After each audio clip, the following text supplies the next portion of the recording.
দিলেন। ঠিক আছে? এটাই হচ্ছে প্রমাণ যে ভগবানের আরাধনা করলে দেবতারাও ওই ভক্তের উপরে সন্তুষ্ট হয়ে যায়। ঠিক আছে? কারণ দেবতারা হচ্ছে ভগবানের সেবক। দেবতারা সবসময় চায় যে তার তাদের যারা উপাসনা করছে তারা যদি সিনসিয়ারলি দেবতাদের উপাসনা করে এবং দেবতাদেরকে সন্তুষ্ট করে এবং দেখে যে তার ভিতরে এরকম কোনো জাগতিক মোহমায়া কমেছে। আজকে আমরা ভগবত গীতাতে যে পড়া অংশটুকু পড়বো সেখানে দেখবো কখন আমরা ভগবানকে আকৃষ্ট করতে পারবো। মোহমায়া যতদিন আমাদের শেষ না হচ্ছে, জড়জগতের প্রতি আসক্ত যতদিন শেষ না হচ্ছে আমাদের, বা সেটা না কমছে, ততদিন আমরা ভগবানকে আকর্ষণ করতে পারবো না, ভগবানের প্রতি আমাদের আকর্ষণই হবে না। তো সেজন্য যখন কোনো দেবতা দেখেন তখন তারা কিন্তু তাদেরকে সেভাবে পুরস্কৃত করে। ঠিক আছে? আর যেমন আমরা দেখছি আহ শিব একবার তার একটা ভক্তকে, হ্যাঁ, গোস্বামী বৃন্দদের কাছে পাঠিয়েছিল। হুম, বলছে যাও ওনার কাছে গিয়ে তুমি চেয়ে নাও। সাধুদের কাছে পাঠাচ্ছে। তো এরকম অনেকগুলো ঘটনা রয়েছে যেখানে দেবতারা, তার শিষ্যের নিষ্ঠা বুঝে তাকে ভগবত ভক্তদের কাছে পাঠাচ্ছে ভগবানের ভক্ত হওয়ার জন্য। তাহলে এখানে কোনো বিরোধ নেই।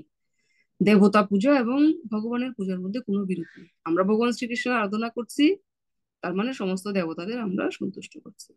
ঠিক আছে?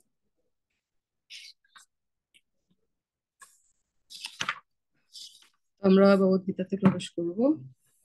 অজ্ঞানতিমিরন্ধস্য জ্ঞানাঞ্জনশলাকয়া চক্ষুरुन्मीलितं येन तस्मै श्रीगुरुवे नमः। श्रीचैतन्यमनोभीष्टं स्थापितं येन भूतले स्वयं रूपकदा मह्यं ददामि स्वपदान्तिकम्। वन्देऽहं श्रीगुरु श्रीयुतापदकमलम् श्रीगुरून् वैष्णवांश्च श्रीरूपं साग्रजातं सहगना रघुनाथन्वितं तं सजीवं स्वाद्वैतामिषावधूतं परिजनसहितं कृष्णचैतन्यदेवं श्रीराधा कृष्णपादान् सहगणललिता श्रीविशाखान्वितांश्च नमो विष्णुपादाय कृष्णपृष्ठाय भूतले श्रीमते भक्तिवेदान्त स्वामिनीति नामिने। नमस्ते सरस्वती देवे गौरवाणी प्रचारिणे निर्विशेष शून्यवादी पाश्चात्य देशतारिणे। नमो विष्णुपादाय कृष्णपृष्ठाय भूतले श्रीमते जयपताका स्वामिनीति नामिने।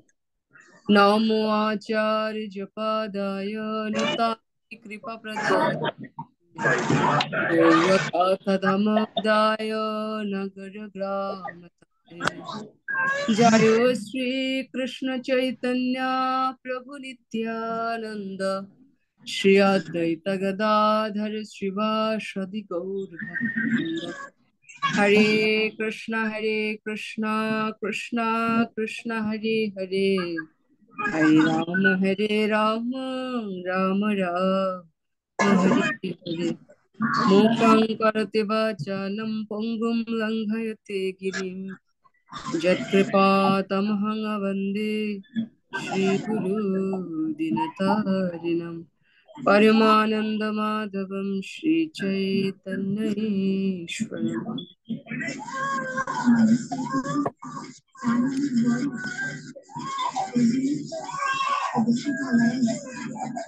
সুনির্মলা মাতাজি, আপনি কি আছেন? হরে কৃষ্ণ। হরে কৃষ্ণ মাতাজি, আছি আছি আচ্ছা, আছি। আপনি থাকলে একটু ওই যে দেখুন কিছু জায়গা থেকে শব্দ হচ্ছে, আপনি একটু তাদের মিউট করে দিন।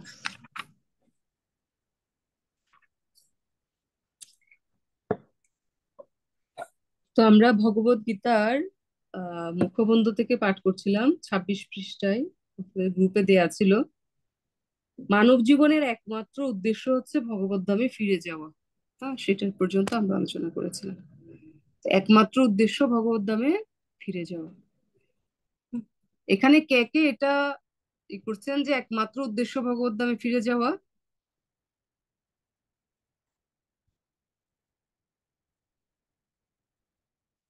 একমাত্র উদ্দেশ্য ভগবত ধামে ফিরে যাওয়া মানব জীবনের।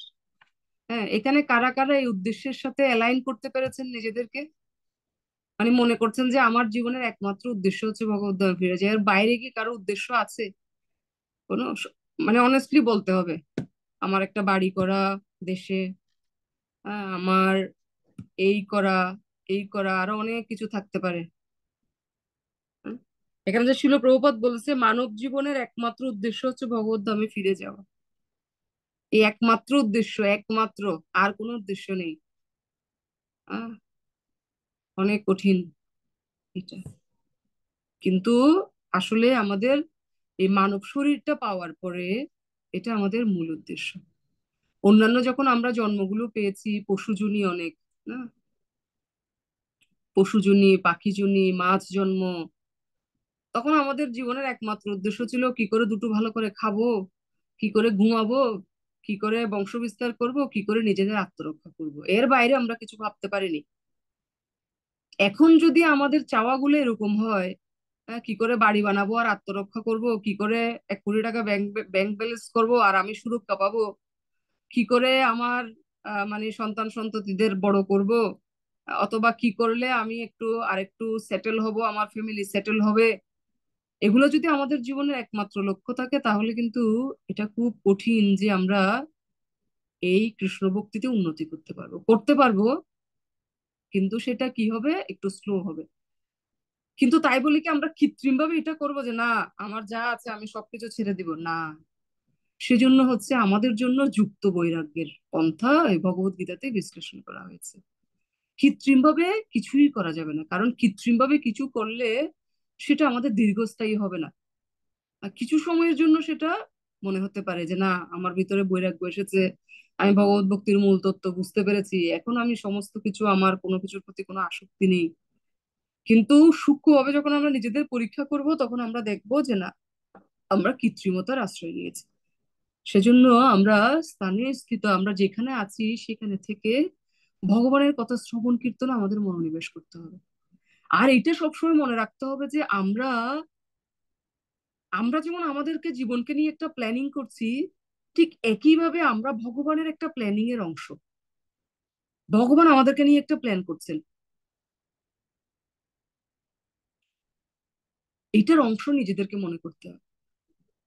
তো তাহলে আমরা বুঝতে পারবো যে আমাদের প্রচেষ্টা প্লাস ভগবানের ইচ্ছা দুটোই আমাদের জীবনের প্রতিটা ক্ষেত্রে এই সূত্রটা প্রয়োগ হচ্ছে। আমাদের প্রতিটা চাওয়া তখনই পূরণ হচ্ছে যখন আমাদের চাওয়ার সাথে ভগবানের ইচ্ছাটা একই সাথে মিলছে। তো সেজন্য আমাদের প্রচেষ্টা আমাদের করতে হবে। হুম।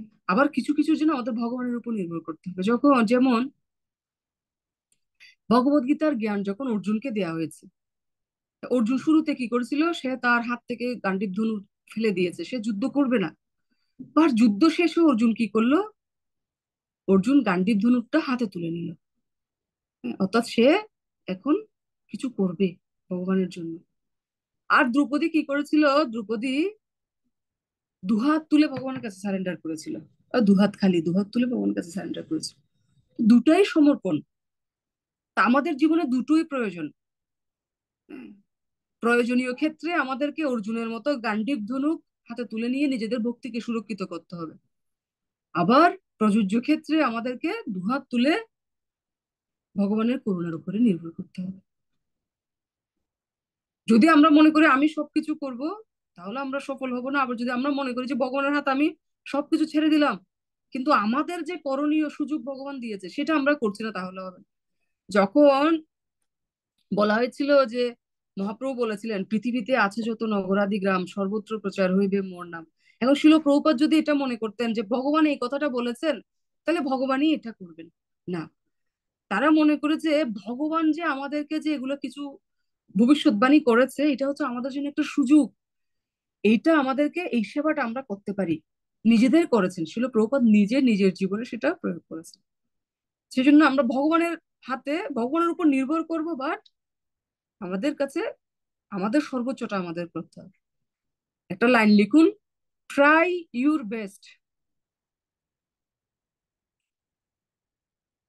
Try your best, keep the rest on Krishna.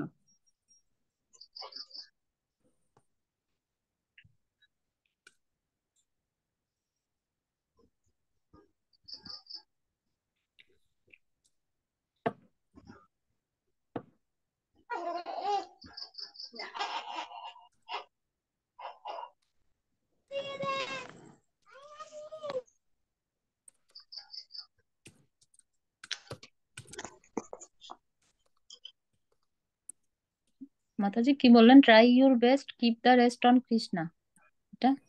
Yes, try আমি ইউর চ্যাটে লিখে বেস্ট। দিয়েছি, ট্রাই ইউর বেস্ট, মানে আপনার সর্বোচ্চটা চেষ্টা করুন, এবং এরপরে বাকিটা কৃষ্ণের উপরে নির্ভর করুন।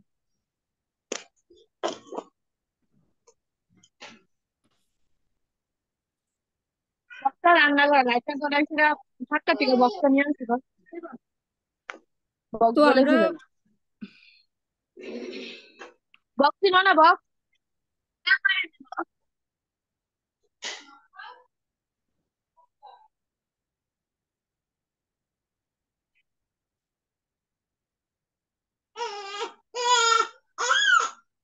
ভগবত গীতার পঞ্চদশ অধ্যায়ের একটু মিউট করে দিন সুনির্মলা মাতাজি, আপনার একটু খেয়াল রাখতে হবে, কিছু সাউন্ড আসতেছে, সেটা একটু কন্ট্রোল না করলে ক্লাসে বিঘ্ন হয়।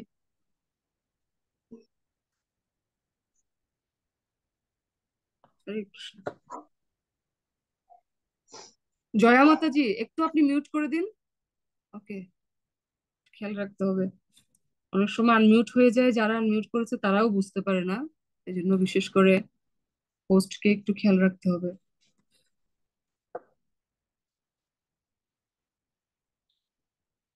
তো এখানে আমরা আমাদের পড়ায় চলে আসছি। এখানে অনেকগুলো বিষয় শিল প্রভুপাদ একের পর এক মুখবন্ধে আমাদেরকে আলোচনা করেছেন। যেমন প্রথমে উনি শুরু করেছেন যে ভগবান শ্রীকৃষ্ণের আলোয়টা কিরকম, মুখবন্ধে কি করছে শিল প্রভুপাদ আমাদেরকে আকৃষ্ট করছে, যে কিভাবে আমরা, আপনারা এন্ট্রিতে একটু মিউট করে দিন, হ্যাঁ, মানে এন্ট্রি হওয়ার সময় একটু মিউট হবে, এভাবে এই সিস্টেমটা করে দিন, তাহলে কেউ যখন ঢুকবে তখন অটোমেটিক্যালি সে মিউট হয়ে সে ঢুকবে, ঠিক আছে?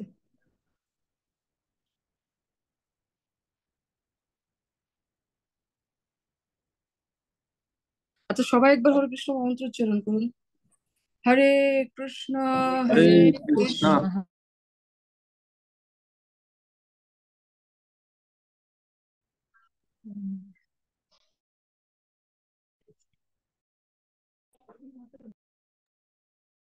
মাতাজি আপনি একটু নিজেকে আনমিউট করুন, সবাইকে। হরে কৃষ্ণ। তো এখানে শিল প্রভুপাদ আমাদেরকে আকৃষ্ট করছেন যে ভগবানের কিরকম, ভগবানের ধাম কিরকম। তো সেটা বলতে গিয়ে শিল প্রভুপাদ এখানে ভগবদ গীতার পঞ্চদশ অধ্যায়ের একটা শ্লোক এনে বলছেন যে ভগবানের ধামে কোনো এরকম কৃত্রিম কোনো আলোর দরকার হয় না, একবার ভগবানের ধামে ফিরে গেলে সেখান থেকে আর ফিরে আসতে হয় না। তো স্বাভাবিকভাবেই তাহলে আলোটা কিসের, ভগবানের ধামে আলোটা কিসের, আলোটা হচ্ছে ভগবানের দেহ থেকে একটা জ্যোতি বের হয়, ভগবানের দেহের জ্যোতিটা এতই উজ্জ্বল যে সেখানে কৃত্রিম কোনো সূর্যচন্দ্রের আলোকের দরকার হয় না, এবং ওখানে ভগবানের ধামে প্রত্যেকটা জিনিসেরই দিব্য জ্যোতি বের হয়, সেখান থেকে প্রতিটা জিনিস থেকে দিব্য জ্যোতি বের হয়। হুম। কিছুদিন আগে, কিছুদিন আগে নয়, বিশেষ করে গুরু মহারাজের যখন লিভার এবং কিডনি ট্রান্সপ্লান্ট হচ্ছিল, তখন গুরু মহারাজ একটা লীলা বলেছিলেন, কেউ সে কি লীলাটি জানেন? সেই লীলাটিতে বলছিলেন যে আমি আমি মানে উনি যখন কোমাতে ছিলেন তখন জিজ্ঞেস করছিল যে আপনি আহ মানে কোথায় কি দেখছিলেন, পরে উনি তাদের মানে তার যারা সেবক রয়েছে গুরু মহারাজের, তাদেরকে তিনি বলছেন যে দেখো, আমি দেখলাম, সকল মানে স্বর্ণালী আলো, মানে সোনার মতো আলো বেরোচ্ছে, সোনার মতো উজ্জ্বল এগুলা। এরকম ওনার গুরু ভাই গুরু বোন এবং সবকিছু সেখানে উজ্জ্বল, এরকম একটা জায়গায় তিনি গেছেন। এবং তারা ওনাকে বলছেন তুমি আমাদের সাথে এখানে থেকে যাও, হাসি মুখে তারা বলছেন, উজ্জ্বল তাদের চেহারা, আহ, সবকিছু উজ্জ্বল আলো, আলোয় আলোকিত। আহ, তো বলছে না আমি এখন থাকবো না, আমাকে আসলে প্রভুপাদের কিছু নির্দেশ পালন করতে হবে, আমি পরে তোমাদের সাথে যোগ দিব। তিনি স্বেচ্ছায় আমাদের জন্য সেখান থেকে তিনি ফিরে আসলেন। তো এটা আমি যখন পড়ছিলাম তখন ভাবছিলাম যে এই যে উজ্জ্বল, আহ, সেটা এখানে গোলকে গোলক বৃন্দাবনের আরো এক জায়গায় বিবরণ রয়েছে। ভগবত গীতা, এটা কিন্তু আপনাদের প্রশ্ন হবে আজকে, একটু খেয়াল রাখবে যে গোলক বৃন্দাবনের বর্ণনা শাস্ত্র অনুসারে ব্যাখ্যা করুন, নিজের মন গড়া নয়, শাস্ত্রে রেফারেন্স দিয়ে। যেমন ভগবত গীতার ৫ম অধ্যায় ৬ষ্ঠ শ্লোক একটা উদাহরণ, আর একটা হচ্ছে ব্রহ্ম সংহিতার ৫ম অধ্যায়ের ৩৭ নং শ্লোক। সেখানে বলছে, ব্রহ্ম সংহিতায় বলছে গোলক এব নিত্য নিবসত্ব খিলাত্মভূত, ভগবান গোলকে থাকেন, তবু এই জগৎ থেকেও তার সমীপবর্তী হওয়া যায়, এবং এই জগতে ভগবান তার প্রকৃত সচ্চিদানন্দময় রূপ নিয়ে আবির্ভূত হন। তো ভগবান কেন এই জগতে আবির্ভূত হন সেটা এখানে পরে ব্যাখ্যা করছে।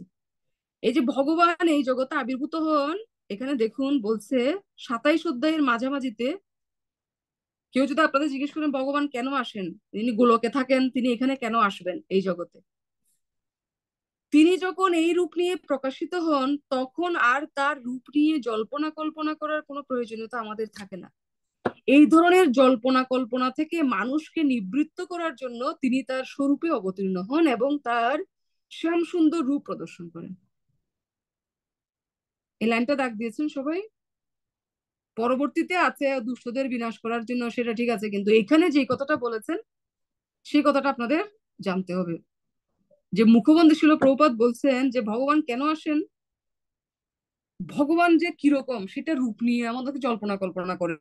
কেউ তো ভগবানকে বলছে নিরাকার, কেউ বলছে ভগবানের শুধু আলোর একটা জ্যোতি, ভগবান ভগবান মানে হচ্ছে ব্রহ্মজ্যোতি।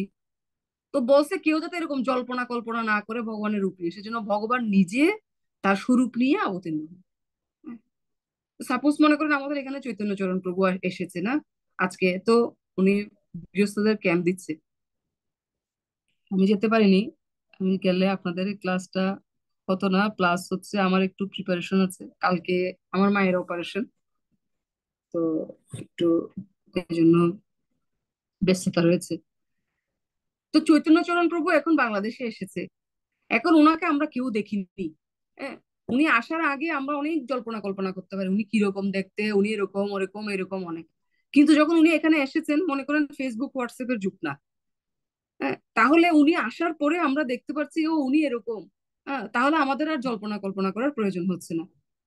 তো সেরকম ভগবানকে নিয়ে অনেক ধরনের জল্পনা কল্পনা, যাকে তাকে ভগবান বানিয়ে ফেলছে, এই বাবা ভগবান, এই ব্রহ্মচারী ভগবান, এই ঠাকুর ভগবান, অনেককেই ভগবান বানিয়ে ফেলছে। তো তখন ভগবান নিজে এসে আমাদেরকে প্রমাণ দিয়ে যান। ভক্তিপ্রসূত গোস্বামী মহারাজ প্রায়ই বলেন যে অনেকে যারা নিজেদেরকে ভগবান বলে দাবি করছে, তো তারা বলছে একটা ভগবান তো মানে কি বলবো, এই যে বিশাল যে আপনার গোবর্ধন পর্বত সেটা ধারণ করেছেন, বলছে তোমরা একটা টেবিল ধারণ করে দেখাও এক আঙ্গুলে, পারবে না। তো সেজন্য ভগবান, ভগবান ভগবান আমাদের কাছে আসেন, তার অদ্ভুত লীলাগুলো আমাদেরকে প্রদর্শন করেন, যাতে আমরা বুঝতে পারি ও ভগবান এরকম, ভগবান এরকম অদ্ভুত লীলা করতে পারেন, অদ্ভুত শক্তিশালী ভগবান। ভগবানের শক্তির কত প্রমাণ, হ্যাঁ, আপনারা ভগবানের শক্তির প্রমাণ কেউ বলতে পারবেন? ভগবান যে অদ্ভুত শক্তিমত্তা দেখিয়েছে যেটা সাধারণ মানুষের দেখানো সম্ভব নয়, সেজন্য কৃষ্ণ ভগবান যেটা এসে তিনি পৃথিবীতে এসে আমাদেরকে দেখিয়ে দিয়ে গেছেন, এই ধরাধামে অবতীর্ণ হয়ে ভগবান। বলুন তো, হাত তুলুন তো, একটা একটা করে উদাহরণ দিন তো। ভগবান এমন কিছু কার্য করেছে যেটাতে বোঝা যাচ্ছে যে তিনি কোনো সাধারণ ব্যক্তি নন। গিরি অর্পিতা পাল গোবর্ধন মাতাজি। তুলেছে, গিরি গোবর্ধন হরে তুলেছিলেন। কৃষ্ণ। হ্যাঁ, মাতাজি বলুন। উনি উনি একদম শিশুকালে ওই যে পুতনা রাক্ষসীর বধ করেছিলেন। ওকে, হরি বল। তাহলে একটা শিশু, ছোট একটা বাচ্চা, এত বড় একটা রাক্ষসী যে কিনা কয়েক যোজন মাইল ধরে তার শরীরটা মৃত্যুর পরে পড়েছিল। আর সে বিষ নিয়ে এসেছিল, কালকুট বিষ, যে বিষটা মানে সামান্য একটুকু, আমাদের যে পটাশিয়াম সায়ানাইড আমরা যেটা বলি জগতের সবচেয়ে বিষাক্ত বিষ যেটা, এই বিষটা নাকি কিরকম স্বাদ এখনো সেটা বের করতে পারেনি। হ্যাঁ, এটা মুখে দেওয়ার পরে একজন বলছে যে এসটা লিখতে পেরেছে, এসটা লিখতে লিখতে সে মারা গেছে। এখন এস লিখতে গিয়ে কি সে সুইট লিখতে চেয়েছিল না সাওয়ার লিখতে চেয়েছিল, সেটা এখনো বোঝা যাচ্ছে না। মানে এত তাড়াতাড়ি মৃত্যু হয় যে সে এতই ডেসপারেট বিজ্ঞানী ছিল, মূর্খ বিজ্ঞানী থাকে না, মানব জীবনটা নষ্ট করে দিচ্ছে মানে সামান্য একটা অ্যাসিডের কি দেখুন, অথচ নিজেদের কত বড় বিজ্ঞানী দাবি করছে সে। সাধারণ মানুষ তার আবার খুব প্রশংসাও হয়তো করবে, দেখো কত ডেডিকেটেড সায়েন্টিস্ট, একটা পটাশিয়াম সায়ানাইডের মানে স্বাদ কিরকম সেটা বের করার জন্য নিজের জীবনটা দিয়ে দিল।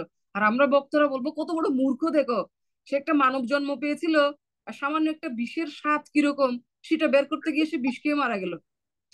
তো দেখুন, সেই পটাশিয়াম সায়ানাইডের চেয়েও সহস্র গুণ, কি বলবো, সহস্র কোটি গুণ বিষাক্ত হচ্ছে কালকুট বিষ। এক ফোঁটা বিষ একটা মানে এলাকাকে ধ্বংস করে দিতে পারে। সে কালকুট বিষ মিশিয়ে নিয়ে এসেছে, সেই স্তন কৃষ্ণ মুখে দিয়েছে, নিজে মরবে কি, উল্টো সেই পুতনাকে তিনি বধ করে দিয়েছে। এটা কি সাধারণ মানুষের কোনো কর্ম? সাধারণ মানুষের কোনো কর্ম নয়। সুনির্মলা মাতাজি বলছিলেন যে গোবর্ধন পর্বত ধারণ করেছে। হ্যাঁ, একটা ছোট শিশু হয়ে একটা বিশাল পর্বতকে ধারণ করা অসম্ভব ব্যাপার। সেগুলো হচ্ছে সবগুলো প্রমাণ। পুষ্পিতা মাতাজি, কালীয় দমন। কালীয়নাগ নাকি এত বিশাল সর্প ছিল যে একটা বিশাল হ্রদ যেটা তার বিষ ওখানে, সে শুধু বসবাস করেছে ওখানে, সেজন্য ওই হ্রদের কাছে কেউ গেলেই সে মারা যেত। এবং হ্রদ থেকে বাষ্প হয় না, আমরা জানি না, আমরা তো জানি যে সমুদ্র থেকে বাষ্প হয়, সেখান থেকে বৃষ্টি, বস ওখান থেকে যে বাষ্পগুলো উঠতো, সেই বাষ্পগুলো যদি কোনো পশু পাখি বা কারো লাগতো, কোনো পাখি যখন উপর দিয়ে উড়ে যেত হ্রদের উপর দিয়ে, অনেক উপর দিয়ে, সে এখানে মরে পড়ে যেত। আর এরকম একটা বিষাক্ত সর্পের উপরে কৃষ্ণ নৃত্য করেছে।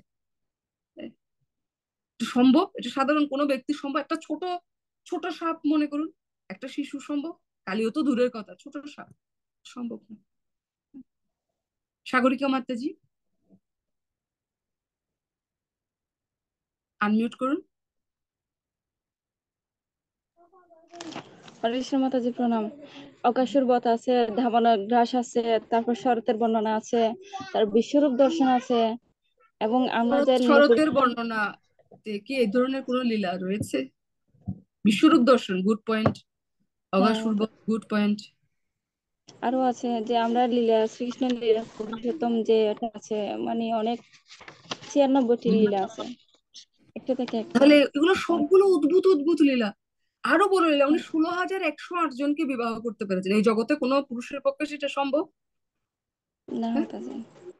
উনি শুধু 16,108 জন বিবাহ করেছেন তাই নয়, উনি প্রত্যেকের গৃহে একই সময়ে একই ব্যক্তি হিসেবে অবস্থান করতেন। নিজেকে 16,108 রূপে বিস্তৃত করেছেন। আর সেটা সম্ভব? এগুলো হচ্ছে ভগবানের অদ্ভুত তিনি এগুলো এত প্রমাণ দিয়ে জগৎবাসীকে তিনি দেখিয়ে যাচ্ছেন যে দেখো কৃষ্ণ হচ্ছেন ভগবান। তাহলে উদ্দেশ্য কি? যাতে মানুষ জল্পনা কল্পনা না করে, ভগবান সম্পর্কে জল্পনা কল্পনা না করে যে ও এরকম বোধ হয় ভগবান, এ বোধ হয় ভগবান, সামান্য একটু বেলকেবাজি দেখালেই বোধ হয় সে ভগবান না। ভগবান হলে তাকে এই ধরনের অদ্ভুত কার্য, একটা নয়, এরকম ডজন ডজন অদ্ভুত কার্য, সহস্র সহস্র অদ্ভুত কার্য তাদেরকে প্রদর্শন করতে হবে। তো এখানে সেটাই বলছে। কিন্তু দেখুন, এত অদ্ভুত লীলা প্রদর্শন করার পরেও বলছে এখানে অল্প বুদ্ধি সম্পন্ন মানুষেরা দুর্ভাগ্যবশত তাকে চিনতে পারে না, তাকে সাধারণ মানুষ বলে মনে করে উপহাস করে। আমাদের মতো সাধারণ রূপড়িয়ে এসেছে বলে কি সাধারণ মানুষ তা নয়। এটা যেমন দেবকী মাতাজি, দেখুন দেবকী মাতাজি ভগবানকে প্রার্থনা করছেন, যদিও দেবকী মাতাজি জানে যে উনি আমার প্রভু, উনি পরমেশ্বর ভগবান, কিন্তু তিনি তার মধ্যে সেই ভাবটা আসছে যে আমি আমার সন্তানকে রক্ষা করবো। তারপর চতুর্ভুজ থেকে আপনি দ্বিভুজ হয়ে যান। তো ভগবানের প্রতি যদি আমরা দুইটা বিষয় রয়েছে, একটা হচ্ছে পরমেশ্বর ভগবানের ঐশ্বর্যময় একটা রূপ, ঠিক আছে, এখন আমরা যদি শুধু সেটার কথা চিন্তা করি, হ্যাঁ, ভগবানের ঐশ্বর্যের কথা চিন্তা করছি, কিন্তু ভগবানের যে সুইটনেস, মাধুর্য, সেটার কথা আমরা চিন্তা করছি না। হ্যাঁ, তাহলে শুধু এরকম ঐশ্বর্যের কথা চিন্তা করতে গেলে কি হবে, আমাদের হৃদয়টা মানে একটু ভগবানের সাথে আমাদের ডিস্টেন্স তৈরি হবে। ও উনি এরকম মহান, এরকম মহান, ব্যাস এটুকুই। আর যদি আমরা শুধু সুইটনেসটা চিন্তা করি, ও ভগবান এত ছোট বালক, একটা পর্যায়ে আমাদের তো সহজীয় মনোভাব চলে আসতে পারে। হ্যাঁ, ও ছোট বালক, সে এরকম খেলা করছে আমাদের সাথে, ব্রহ্মার মতো ব্যক্তি পর্যন্ত এই দৃশ্য দেখে ভুল করেছে। তাহলে আমাদের কি কথা, আমাদেরও ভগবানের প্রতি একটা অবজ্ঞা মনোভাব এসে যেতে পারে। সেজন্য ভক্তের মনোভাব হচ্ছে তাকে দুটো জিনিসই দেখতে হবে, ভগবানের ঐশ্বর্যও দেখতে হবে, আবার ভগবানের মাধুর্যও দেখতে হবে। তো যখন যোগমায়া দেখে যে কোনো ভক্ত যথেষ্ট রূপে পরিপক্ক হয়েছে, যে ভগবানের প্রতি তার ভালোবাসাটা কোনো কৃত্রিমতা নয় বা কোনো আবেগ নয়, সেটা রিয়েল ডিভোশন, সেটা ইমোশন নয়, তখন যোগমায়া কি করে এমন ভাবে পরিচালিত করে সে যাতে কৃষ্ণের কাছে যায়। যেমন যোগমায়া শব্দটা কিরকম দেখুন। আহ মায়া শব্দ মানে আমরা জানি কি, যা নয়, যা ইলুজরি মানে কৃত্রিম, যা নয়, মিথ্যা। তাহলে মায়া কি করে, মায়ার কাজ কি, মহামায়ার কাজ কি, ভগবানের কাছ থেকে আমাদেরকে এমন ভাবে পরিচালিত করে যাতে আমাদেরকে ভগবানের কাছ থেকে দূরে সরিয়ে দেয়, আমরা ভগবানের কাছ থেকে দূরে সরে যাই। আর যোগমায়া কি করে, যোগমায়ার কাজও একই, কিছু মিথ্যা পরিস্থিতি সৃষ্টি করে, যা নয় তা সৃষ্টি করে, কিন্তু তার উদ্দেশ্য কি, আমাদেরকে ভগবানের সাথে আরো যুক্ত করা। যেমন যোগ মানে কি, ভগবানের সাথে যুক্ত করা, মায়া মানে হচ্ছে যা নয়। তো শব্দটা নিজ একটু দেখলে বুঝে যায়। আমরা অনেক সময় বলি না, ও জিনিসটা ভয়ঙ্কর সুন্দর। তাহলে ভয়ঙ্কর সুন্দর মানে কি, ভয়ঙ্কর শব্দটা কিরকম, হ্যাঁ, যে খুব ভয়ঙ্কর আবার সুন্দর, বলছি ভয়ঙ্কর আবার সুন্দর, তাহলে এতে বোঝাচ্ছে যে জিনিসটা অন্যরকম, আকর্ষণীয় একটা জিনিস। তো সেরকম যখন আমরা বলছি যোগমায়া, মায়া আবার যুক্ত করছে, তাহলে যোগমায়া কিরকম, যোগমায়া হচ্ছে এমন কিছু ইলিউশন সৃষ্টি করে যাতে ভক্ত ভুলে যায় যে কৃষ্ণ হচ্ছে ভগবান। কেন, এর উদ্দেশ্য কি, এর উদ্দেশ্য হচ্ছে ভক্ত যাতে কৃষ্ণের মাধুর্যটা পুরোপুরি আস্বাদন করতে পারে। ঠিক যেরকম যশোদামা, যশোদামা ভুলে গিয়েছে যে কৃষ্ণ হচ্ছেন ভগবান। তো তিনি যদি না ভুলতেন এটা যে কৃষ্ণ হচ্ছে ভগবান, তাহলে তার সন্তানের সাথে কি তিনি এরকম মধুর ভালোবাসার আদান প্রদান করতে পারবেন? এখানে অনেক মা আছেন, কেউ যদি মনে করে তার ছেলে ভগবান, তাহলে ছেলেকে রক্ষা করা, ছেলেকে সুরক্ষা দেওয়া, এটা মনে হবে, ইচ্ছে হবে না, আমার ছেলে তো ভগবান, আমার ছেলেকে আমি কি রক্ষা করব। কিন্তু যশোদা মা জানতে, ওনার অনেক অদ্ভুত লীলা দেখছেন, কিন্তু যোগমায়া এগুলো সব ভুলিয়ে দিতেন, কারণ তারা যাতে ভগবানের সাথেই আস্বাদনটা করতে পারে। ও আমার ছেলে কৃষ্ণ, আমাকে তাকে রক্ষা করতে হবে, আমি যদি তাকে রক্ষা না করি তাহলে কি হবে, তাকে তাকে কে সুরক্ষা দিবে। তো যোগমায়া কি করে, যোগমায়াও একটা পরিস্থিতি সৃষ্টি করে, মহামায়া যেরকম একটা মিথ্যা পরিস্থিতি সৃষ্টি করে যাতে আমরা কৃষ্ণ থেকে দূরে চলে যাই। ঠিক যেরকম আমরা মোবাইল হাতে নিয়ে বসে আছি, ভগবানের একটা কিছু কীর্তন শুনছি মনে করেন, তারপরে আমরা এমন কিছুতে চলে যাচ্ছি যেটা ভগবানের সাথে কোনো সংশ্লিষ্ট নয়, নাটক, সিনেমা, অকারণে কিছু খুশ গল্প, বিভিন্ন গসিপ, এগুলোতে চলে যাচ্ছি। এতে কি হচ্ছে, আমরা কৃষ্ণের থেকে, এটা হচ্ছে মহামায়ার কাজ, মহামায়া আমাদেরকে কৃষ্ণের কাছ থেকে দূরে সরিয়ে নিয়ে যাচ্ছে। কেন, আমাদের পরীক্ষা করার জন্য, ও তুমি কি আসলেই ভালো ভক্ত হয়েছো, না তোমার মধ্যে এখনো কিছু কামনা বাসনা, অন্য কিছু চিন্তা ভাবনা রয়েছে, ত্রুটি রয়েছে। এটাকে কাজে লাগিয়ে মহামায়া আমাদেরকে কৃষ্ণ থেকে দূরে সরিয়ে দিচ্ছে। আর যোগমায়া কি করছে, যোগমায়া একটা মিথ্যা পরিস্থিতি সৃষ্টি করছে, বাট সেই মিথ্যা পরিস্থিতিটা কেন সৃষ্টি করছে, যাতে ভক্ত আরো কৃষ্ণের কাছে গিয়ে আরো মাধুর্য আস্বাদন করতে পারে, সেটা হচ্ছে যোগমায়ার কাজ। তো এখানে মহামায়া, যারা অল্প বুদ্ধি সম্পন্ন মানুষ, মহামায়া কি করে, তাদেরকে ভগবানের থেকে দূরে সরিয়ে দেয়, তারা কৃষ্ণকে একজন সাধারণ মানুষ বলে মনে করতে শুরু করে। এখানে বলছে ভগবান আমাদের এই মতো একজনের রূপ নিয়ে আসেন, আমাদের সঙ্গে লীলা খেলা করছেন, কিন্তু তাই বলে আমাদের, তাকে আমাদের মতো একজন বলে মনে করা উচিত নয়। তার অন্ত শক্তির প্রভাবে তিনি অপ্রাকৃত রূপ নিয়ে আমাদের সামনে আসেন এবং লীলা করেন। আপন আলোয় গোলক বৃন্দাবনে তার যে লীলা, এই লীলা হচ্ছে তারই প্রতিরূপ। তিনি এখানে সেই অদ্ভুত লীলা সম্পাদনের জন্য সবাইকে নিয়ে আসেন।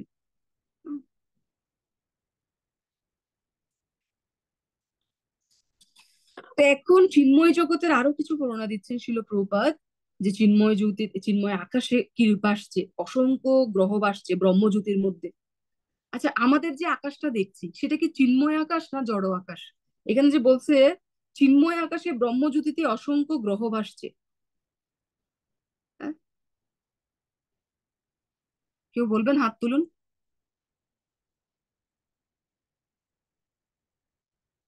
কি মনে হয় আপনাদের? হ্যাঁ, সুনির্মলা মাতাজি,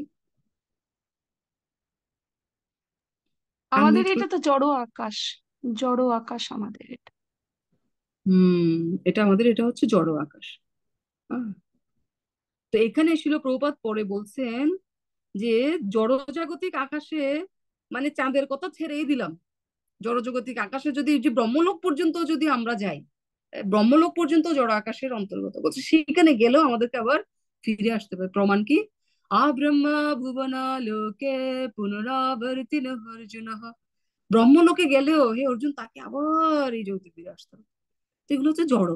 আর চিন্ময় জগতে যে অসংখ্য গ্রহগুলো ভাসছে, সেগুলো হচ্ছে কি, সেখানে সেই ব্রহ্মজ্যোতির মধ্যে সে গ্রহগুলো ভাসছে, সেখানে চন্দ্র সূর্য এগুলো নেই। আমাদের জড় জগৎ তো অন্ধকার জগৎ, সেটা জড় জগৎ, অন্ধকার জগৎকে আলোকিত করার জন্য এখানে চন্দ্র সূর্য ওদের উপস্থিতি প্রয়োজন। কিন্তু ব্রহ্মজ্যোতির আলোকে, ভগবানের দেহের আলোকে চিন্ময় জগৎ উদ্ভাসিত। তাহলে এই জগতে সমস্ত সৃষ্টির মধ্যে মনে করেন, সমস্ত যদি সকল কিছু ওভারঅল বিবেচনা করি, তাহলে জড় জগৎ কতটুকু আর চিন্ময় জগৎ কতটুকু? কেউ বলতে পারবেন? এটা স্পষ্ট বর্ণনা রয়েছে। মানে আমাদের এই জড় জগৎটা চিন্ময় জগৎ টোটাল মিলে কতটুকু? যদি আমি মনে করি, মনে করেন একটা পেজ, এটা আমি এটা 4 ভাগে ভাগ করলাম। হ্যাঁ, 4 ভাগে ভাগ করলাম। হ্যাঁ, 4 ভাগে ভাগ করলাম। তো এখানে এই 4 ভাগে ভাগ করলাম, এটা মনে করেন সমস্ত সবকিছু সৃষ্টি তত্ত্ব বলেন, সবকিছু বলেন, এখানে কতটুকু জড় জগৎ, কতটুকু চিন্ময় জগৎ? কেউ বলতে পারবেন? হাত তুলুন। মানে গ্রহ নক্ষত্র সমন্বিত ভগবানের কৃষ্ণলোক, ভগবানের দেহ জ্যোতিতে উদ্ভাসিত হয়, এরকম অংশ কতটুকু? আর অন্ধকার জড়জগৎ যেখানে আমরা পড়ে আছি ব্রহ্মলোক পর্যন্ত, এখানেও অনন্ত কোটি লক্ষ কোটি ব্রহ্মাণ্ড রয়েছে, কিন্তু সেটা জড়জগতের ব্রহ্মাণ্ড, চিন্ময় জগতের নয়। চিন্ময় জগতে গেলে সেখানে ফিরে আসতে হয় না, জড়জগৎটাতে হচ্ছে আমরা আছি এখানে। বলতে পারবেন কেউ? 1 ভাগ, 4 ভাগের 3 ভাগ হচ্ছে চিন্ময় জগৎ। ওকে, সাগরিকা মাতাজি হাত তুলেছিল। 4 ভাগের 3 ভাগ হচ্ছে চিন্ময় জগৎ। একাংশেন স্থিত জগৎ, বলছে এক অংশ, 4 ভাগের 1 অংশ হচ্ছে জড় জগৎ, আর 4 ভাগের 3 অংশ হচ্ছে কি, চিন্ময় জগৎ। তো এই চিন্ময় জগৎ পুরোটাই ভগবানের দেহ জ্যোতিতে উদ্ভাসিত। এই চিন্ময় জগতে গেলে আমাদেরকে আর ফিরে আসতে হবে না, কিন্তু এই জড় জগতের ভিতরে আমরা যতদিন ঘুরতে থাকবো, এখান থেকে পার হয়ে আমরা এই 3 ভাগে যেতে না পারবো, ততদিন আমাদেরকে এখানে ঘুরপাক খেতে হবে। এখন প্রশ্ন হচ্ছে, এই অংশটুকু ছোট, এই অংশটুকু হচ্ছে একটা জড় জগৎ, মানে আমাদের বাংলাদেশ মনে করেন, বাংলাদেশের একটা জেলা মনে করেন, জেলার একটা চট্টগ্রাম জেলা, চট্টগ্রাম জেলার একটা জায়গায় একটা কারাগার আছে কিনা? আছে না? তো মনে করেন এই চিন্ময় জগতের কারাগার হচ্ছে মনে করেন এই জড় জগৎটা। এই চিন্ময় জগতে যারা ভগবানের, হ্যাঁ, ভগবানের প্রাধান্য মেনে নিতে পারে নাই, কোনো কারণে, শুরুতে ভগবানের সাথে আমরা সবাই শুরুতে সবাই যুক্ত ছিলাম, একটা পর্যায়ে আমরা নিজেদের মধ্যে যখন ভোগ করার প্রবণতা আসলো, ভগবানকে বাদ দিয়ে ভোগ করার প্রবণতা আসলো, তখন আমাদেরকে এখানে কারাগারে পাঠিয়ে দেওয়া হলো। ঠিক আছে? তো এই ক্ষেত্রে একটা প্রশ্ন সব সময় আসে যে ওখানে তো বলছে ভগবদ্ধাম একবার গেলে আর ফিরে আসতে হয় না, তাহলে ওখান থেকে আমাদের ফিরে আসতে হয়েছিল কেন?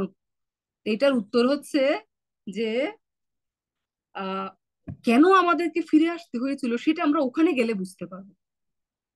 কিরকম? একটা মনে করেন নদীর মধ্যে একটা জাহাজ যাচ্ছে, বড় একটা জাহাজ, মনে করেন সমুদ্রের উপর দিয়ে জাহাজটা যাচ্ছে। তো কোনো কারণে একজন ব্যক্তি ওই জাহাজ থেকে নিচে পড়ে গেল। এখন পড়ে যাওয়ার পরে সে হাবুডুবু খাচ্ছে। আচ্ছা, ওখানে তার উদ্দেশ্যটা কি বলতে পারবেন? এখন তার কি করা উচিত? যে জলের মধ্যে পড়ে হাবুডুবু খাচ্ছে, তার কি করা উচিত? তার কি এটা চিন্তা করা উচিত যে আমি ওখান থেকে কেন পড়লাম, কে আমাকে ফেলে দিল, এসব চিন্তা করে ব্যতিব্যস্ত হওয়া, নাকি নিচে হাঙ্গর আছে, জলে ডুবে যাচ্ছে, কোনো মতে চেষ্টা করে উপর উঠে যাওয়ার চেষ্টা করা? হুম। তার জন্য উপর থেকে দড়ি পাঠানো হচ্ছে, তার জন্য কেউ একজন নিচে নেমে আসতেছে, যেমন আমাদের হরিনামের দড়ি পাঠানো হয়েছে, আমাদের গুরুদেবদের পাঠানো হচ্ছে উপর থেকে আমাদেরকে নিয়ে যাওয়ার জন্য। এখন আমাদের উচিত হচ্ছে সেগুলোর সহযোগিতা নিয়ে উপর উঠে যাওয়া।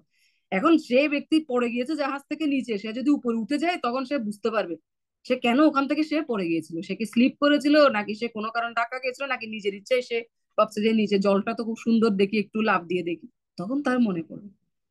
তো এখন আমাদের কিভাবে এসেছে সেটা চিন্তা করার দরকার নেই। বক্তব্য সত্যসাই মহারাজ এবং অন্যান্য আচার্যরা বলছিলেন এখন আমাদের চেষ্টা করা উচিত ওখানে যাও। তখন এই প্রেক্ষিতে আরেকজন ভক্ত গুরু মহারাজ জগদাসের প্রশ্ন করছে, গুরু মহারাজ এখন আমরা যদি যাই, কষ্ট করে গেলাম আবার সাধন ভোজন করে, এখন যাওয়ার পর যদি একবার তো ফেরত আসি, আবার যদি ওখান থেকে অধপতন হয় কি হবে? তখন গুরু মহারাজ বলছে, নেড়া একবারই বেলতলায় যায়। তো এখানে আসার পরে এখানে যে আমরা কি দুঃখ কষ্ট যন্ত্রণা পেয়েছি সেটা আমাদের সব মনে থাকবে। সেজন্য ওখানে যাওয়ার পরে আমাদের আর ফিরে আসতে হবে না। সেজন্যই ভগবত গীতায় ভগবান এই গ্যারান্টিটা আমাদেরকে দিতে পারছে, যদ্গত্যানু নিবর্তন্তে তদ্ধামং পরম। অর্থাৎ এইবার যদি আমরা এখান থেকে ফিরে যেতে পারি একবার এই তিন ভাগ জগতে, যেখানে জন্ম নেই, মৃত্যু নেই, জরা নেই, ব্যাধি নেই, শুধু ভগবানের সাথে দিব্য আর আনন্দ, যেখানে সবগুলো বৃক্ষ হচ্ছে কল্প বৃক্ষ, না? তো এখানে আরেকটা উদাহরণ আমার মনে পড়ে গেল, যে কেন আমরা ভগবানের উপরে যে keep the rest on Krishna, do your best, keep the rest on Krishna, না আমাদেরকে আমাদের সর্বোচ্চটা করতে হবে, সেটার অনেক উদাহরণ রয়েছে। যেমন বৃন্দাবনের সবগুলো কল্পবৃক্ষ, আমরা বলছি না চিন্ময় জগতে কল্পবৃক্ষ মানে কি, কল্পবৃক্ষের বৈশিষ্ট্য কি, কেউ বলতে পারবেন? হাত তুলুন, কল্পবৃক্ষের বৈশিষ্ট্যটা কি? গোলক বৃন্দাবনের বৃক্ষ রয়েছে, হ্যাঁ অর্পিতা মাতাজি। হরে কৃষ্ণ মাতাজি, প্রণাম। যে আমি অবশ্য শুনেছি, তো মানে কল্পবৃক্ষের কাছে নাকি যে যা চায় তাই পায়। ইয়েস, এটাই হচ্ছে কল্পবৃক্ষের বৈশিষ্ট্য। তাহলে কল্পবৃক্ষের কাছে যা চায় তা পায়, তাহলে কেন রাধারানী, তার নাকি 100টা চুলা রয়েছে বা 1 সহস্র চুলা, মানে একসাথে তিনি এট এ টাইমে সবগুলোতে রান্না করেন কৃষ্ণের জন্য, এবং এক পদ রান্না তিনি কখনো দুইবার করেন না, তাহলে তিনি কেন এত কষ্ট করছেন? তিনি তো কল্পবৃক্ষের কাছে গিয়ে বলতে পারে, এই আমি কৃষ্ণকে দিব, আমাকে 100টা আইটেম দিয়ে দাও, সাথে সাথে কল্পবৃক্ষ তো ওনাকে আইটেম দিয়ে দেয়। কিন্তু কেন এটা করছে? এটা হচ্ছে সেবা ভাব। ভগবানের সেবা করার যে আনন্দ, সেটাতে কেউ বঞ্চিত হতে চায় না। হ্যাঁ, সেজন্য এভাবে তারা ওখানে কল্পবৃক্ষ থাকলেও ভগবানের সেবা করে। সেই জন্য জগতে আমাদেরকে, হ্যাঁ যদিও এটা সবকিছু ভগবান করতে পারে, আমাদের আশেপাশে যেসব ব্যক্তিরা রয়েছে তাদেরকে ভগবান চাইলে তাদেরকে ভক্ত বানাতে পারে, কিন্তু এখানে আমাদেরও কিছু প্রচেষ্টার প্রয়োজন। তবে আমাদের প্রচেষ্টাটা কিরকম হবে? দেখুন, আমাদের কৃষ্ণ হচ্ছে উপরে রয়েছে মনে করেন, তো কৃষ্ণের সাথে আমাদের একটা সম্পর্ক রয়েছে, সেটা কি আমাদের ডিভোশন। আর আমাদের সাথে যারা ভক্ত নয়, আমাদের আশেপাশে পরিবারের সদস্য, তাদের সাথে আমাদের একটা সম্পর্ক রয়েছে। হ্যাঁ, আবার তাদের সাথে কৃষ্ণের একটা সম্পর্ক রয়েছে। এটা ত্রিভুজের মতো কল্পনা করুন। হ্যাঁ, ত্রিভুজের উপরে রয়েছে কৃষ্ণ, এক পাশে রয়েছে নিচে, এক পাশে আমরা, আর এক পাশে রয়েছে অন্যান্যরা, যাদেরকে আমরা, যারা ভক্ত নয়, আমাদের পরিবারে আমাদের কাছে যারা রয়েছে। এখন এই দেখুন, এই তিন ভাগে যদি আমরা কৃষ্ণের সাথে আমাদের সম্পর্ক, সেটা আমাদের কাছে গুরুত্বপূর্ণ। এখন যখন আমরা ভক্তি জীবনে আসি, তখন আমরা অনেক সময় কি করি, আমাদের সাথে অপর ব্যক্তিদের সাথে যে সম্পর্কটা স্বাভাবিক আগে ছিল, সেটা আমরা কি করে অবহেলা করতে শুরু করি, কিন্তু তাদের কাছ থেকে একই সাথে আরো আশা করতে শুরু করি, ডিউটিটা কম করি, কিন্তু তাদের কাছ থেকে আশাটা বেড়ে যায়। কিরকম? আমরা আশা করতে থাকি, এই আমি যা করছি তুমিও তা করো, তুমি জব করো, এই করো ওই করো, বিভিন্ন চাপ প্রয়োগ করতে থাকি। এতে কি হয়, সম্পর্কটা তখন আরো মানে কঠিন হয়ে যায়। তো তার সাথে কৃষ্ণের যে সম্পর্ক, সেটা নিয়ে আমরা শুধু চিন্তা করতে থাকি, কিন্তু আমাদের সাথে যে তাদের একটা সম্পর্ক, সেটাকে আমরা তখন আর গুরুত্ব দিই না। তো সেজন্য আসল মানে আমাদের সত্যিকারের প্রসেসটা হচ্ছে, আমাদের সাথে কৃষ্ণের যে সম্পর্ক, সেটাতে আমাদের স্ট্রং থাকতে হবে, ডিভোশন, ঠিক আছে, কিন্তু একই সাথে আমাদের সাথে ওদের যে সম্পর্ক, সেই সম্পর্কটার প্রতি আমাদের কি করতে হবে, একটা মনোযোগ দিতে হবে। এবং তাদের সাথে যে কৃষ্ণের সম্পর্ক, সেটার জন্য আমাদের প্রয়োজন হচ্ছে সারেন্ডার। হ্যাঁ, আমাদেরকে ভগবানের উপর নির্ভর করতে হবে, আমরা তাদের সেখানে বাধ্য করতে পারবো না। আমরা যদি তাদের সাথে একটা ভালো সম্পর্ক রাখি, অটোমেটিক আমরা কৃষ্ণের সাথে যে ডিভোশনটা করছি, সেটার প্রভাব তাদের উপরে পড়বে, অটোমেটিক পড়বে, আমরা কিছু না বললেও তাদের উপরে সেটা পড়বে। কিন্তু যদি আমরা কৃষ্ণের সাথে ওর সম্পর্ক, সেটাকে নিয়ন্ত্রণ করতে যাই, তাহলে সবকিছু ভজগট পাকিয়ে যাবে।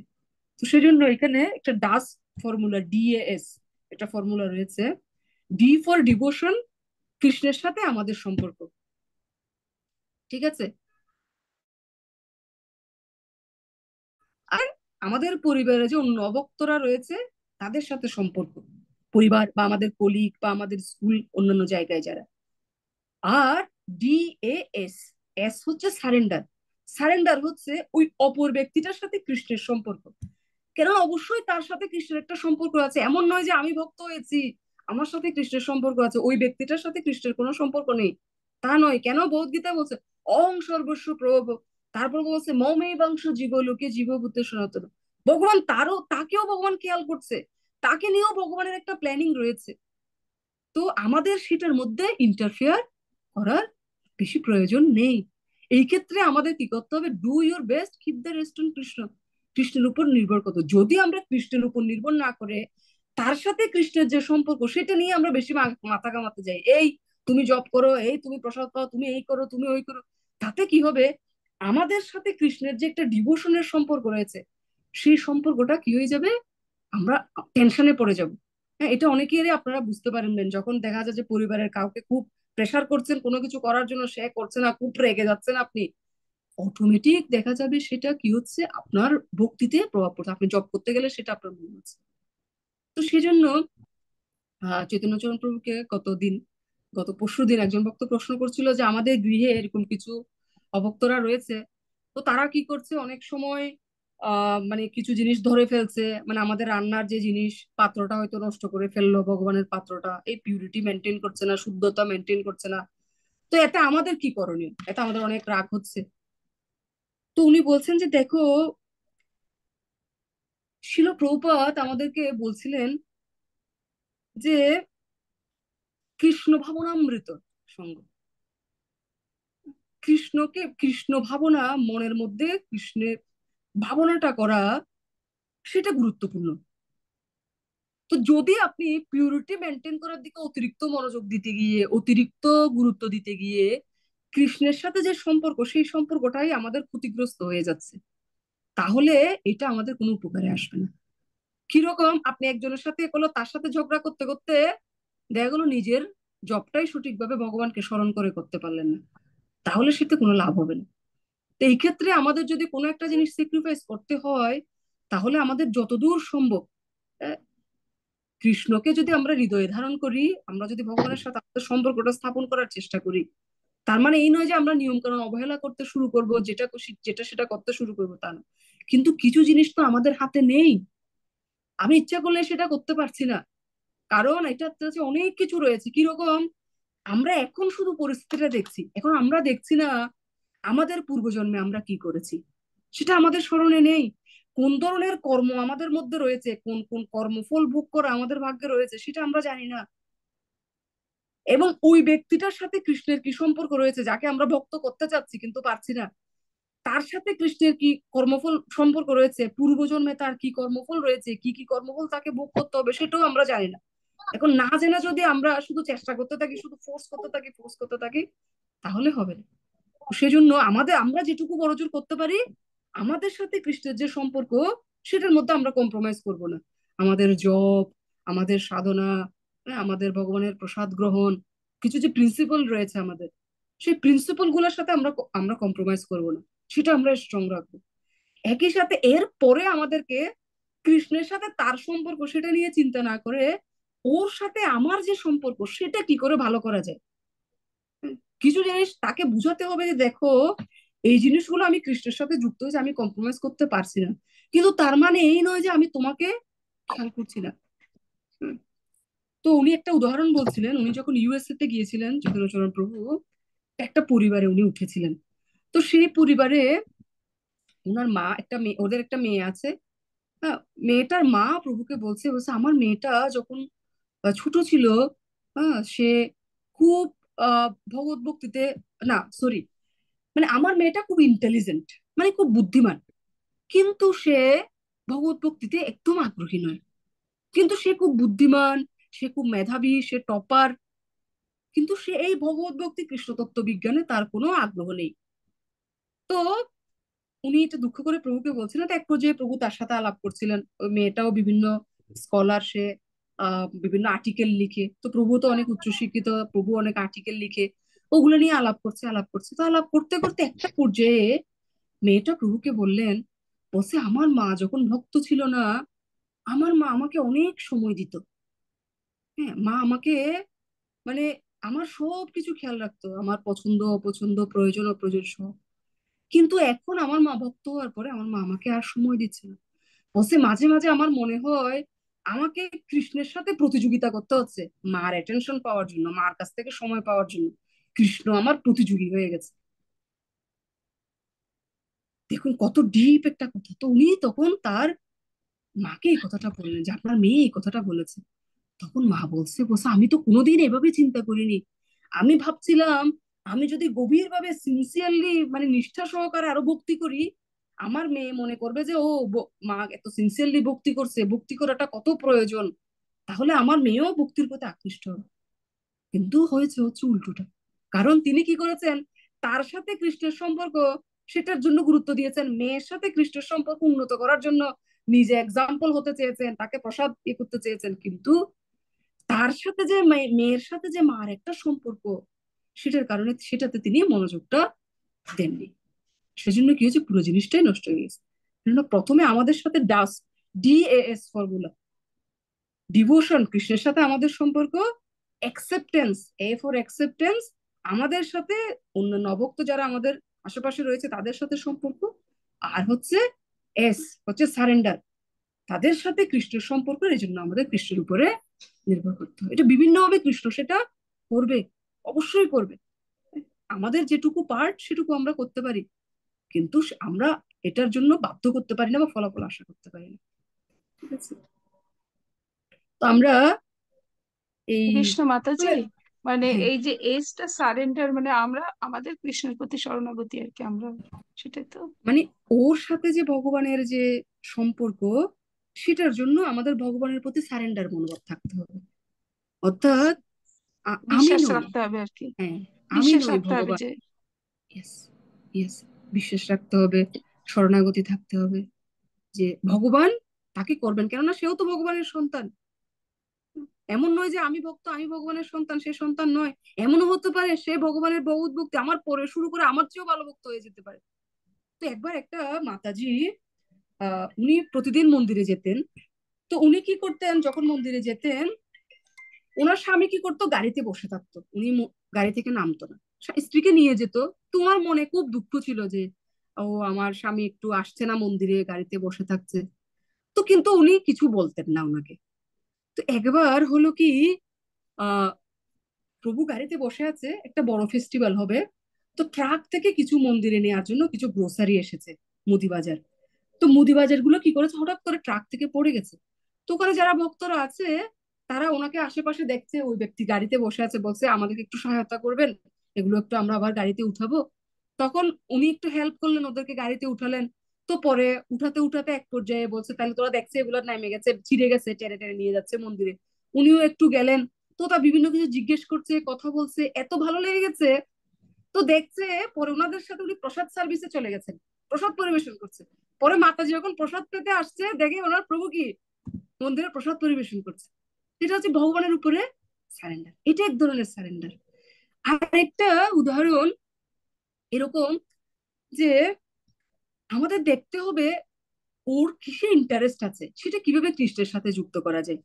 যে একটা ছেলে ছিল, তো তাও এটা কানাডার একটা ঘটনা, মানে মা বলছে যে আমার ছেলেটা যখন 7-8 বছর ছিল, খুব সে মানে ভগবানের প্রতি ভক্তি ছিল তার, ওর জন্ম থেকেই ভক্ত শিশুটা, মানে মা বাবার জন্ম পরে ওর গর্ভ থেকেও প্রসাদ পাচ্ছে।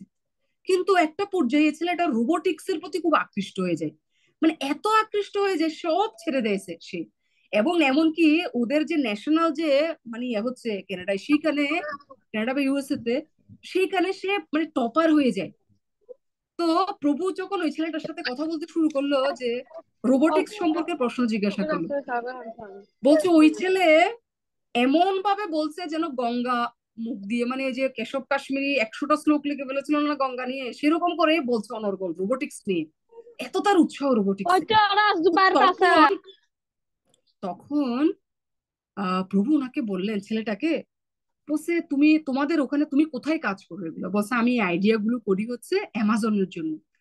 বলছে অ্যামাজনে যদি তুমি নতুন কোনো আইডিয়া ইনপুট করো, তারা কি সেটাকে ইপ্রিসিয়েট করবে? বলছে হ্যাঁ, আমরা নতুন নতুন আইডিয়া দিলে তারা সেটাকে অ্যাপ্রিসিয়েট করে খুব, মানে তারা সেটাকে প্রশংসা করে। বলছে তাইলে তুমি কি এমন একটা রোবট বানাতে পারো, রোবটটা হচ্ছে কৃষ্ণের মতো হবে দেখতে, আর রোবটটা মুখ দিয়ে ভগবত গীতার শ্লোক বলছে। তখন সে বলছে না, এটা মানে ভালো হবে না। কতক্ষণ পরে, 5 মিনিট পরে সে আবার আসছে, এসে বলছে প্রভু আমার মনে হয় এটা চমৎকার একটা নিউ আইডিয়া হবে। তো তবু তো চলে এসেছে। 1 সপ্তাহ পরে ওই ছেলের মা প্রভুকে ফোন দিয়েছে, বলছে প্রভু আমার ছেলে তো গত কিছুদিন ধরে সে খালি গীতা পড়ছে। কেন গীতা পড়ছে? বলছে সে গীতা থেকে পড়ে পড়ে শ্লোকগুলো উচ্চারণ করে করে দেখছে কোন শ্লোকগুলো তার রোবট, সে যেটা বানাচ্ছে এখন কৃষ্ণের রোবট, সেটার কাছে খুব মানে সুন্দর হবে, সুইটেবল হবে। এই জন্য সে গীতা পড়ছে, দিনরাত সে গীতা পড়ছে এখন। তো এটা আরেকটা সারেন্ডার, এটা হচ্ছে কৃষ্ণের উপরে সারেন্ডার। বাট দেখতে হবে যে কিভাবে সে, কোন জিনিসটার প্রতি তার আগ্রহ রয়েছে, সে আগ্রহের জায়গাটার সাথে কিভাবে কৃষ্ণকে একটু সংযুক্ত করে দেয়া যায়। ঠিক আছে, এটা আমাদের বুদ্ধিমত্তা দিয়ে বিচার করতে হবে। তো সারেন্ডারের আরো একটা পার্ট রয়েছে, কিরকম যে চৈতন্যচরণ প্রভু একবার নাকি ওনার কাউন্সিলরকে জিজ্ঞেস করছিলেন, বলছে আমি চাই আমার বাবা মা ভক্ত হোক, কিভাবে আমি তাদেরকে প্রচার করতে পারি তারা ভক্ত হবে? বলছে তাদেরকে ভক্ত বানানোর একটাই উপায়, তুমি ছাড়া অন্যরা যদি তাদের প্রচার করে। তখন উনি কি করলেন, মানে তুমি ছাড়া কি আমাদের প্রচারে তারা ভক্ত হওয়ার সম্ভাবনা খুবই কম। তো প্রথমে তাদের মনে, আরে ওকে আমি জন্ম দিছি, ওকে আমি লালন পালন করছি, বড় করছি, ও আমাকে কি এসব বলে, এরকম একটা মনোভাব প্রথমেই চলে আসে। হুম।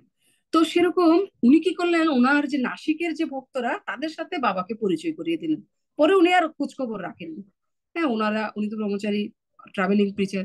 কিছুদিন পর উনি নাসিক মন্দিরে গেছে, দেখছে ওনার বাবা ওখানে গুরু পূজায় ভক্তদের সাথে নৃত্য কীর্তন করছে।